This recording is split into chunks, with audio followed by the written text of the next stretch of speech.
Sa pang drywall tayo mga kamaster. So magbibigay lang tayo ng kunting tips dito sa pag-install ng drywall. So kapag ganito yung spacing na ating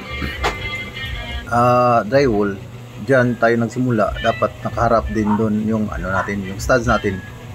Dyan nakaharap din dyan, hindi patalikod. Kasi kapag board up na tayo dito, ganito siya. Pag ikalawang board up nyan, kapag nakatalikod yung studs, dyan mayuyupi yan.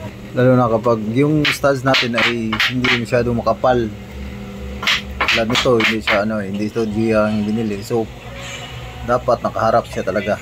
Kasi kapag nakatalikod yan, hilain mo naman yan kapag nakatalikod yung studs natin, para pag sa sunod na board up, hindi na siya hindi na mayupi yung pantay na yung board up natin mga master. So tandaan nyo, lalo na sa mga baguhan, na riyahin nyo tong gawa na to.